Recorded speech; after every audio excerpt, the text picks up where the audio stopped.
Elle avait 19 ans lorsqu'elle a choisi de dire non à l'injustice. Son nom, Djamila Bouaza. Une jeune ouvrière, simple employée au centre des chèques postaux à Alger, qui voyait chaque jour le poids de la domination coloniale dans les regards et les paroles. Elle travaillait intégrée dans une vie que beaucoup croyaient normale. Mais derrière ce sourire discret se cachait un cœur enflammé par un rêve, voir son pays libre.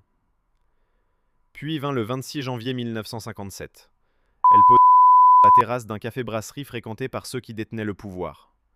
Un geste terrible, chargé de colère, de blessures, mais aussi d'espoir. Elle fut arrêtée le 25 avril. Elle fut condamnée à mort par un tribunal militaire. Elle avait avant tout voulu la dignité pour son pays, mais c'est sa propre vie qui fut tenue en prix. Des années d'incarcération, l'attente de l'inconnu. Jusqu'à l'amnistie de 1962, quand l'Algérie obtint enfin son indépendance et Djamila sa liberté. Vive l'Algérie et gloire aux valeureux martyrs.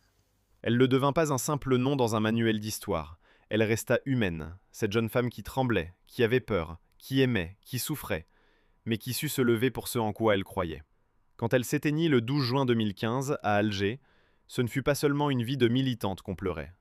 C'était un chemin, une flamme, un témoin. Que son parcours nous rappelle que la liberté se paie souvent au prix du sacrifice.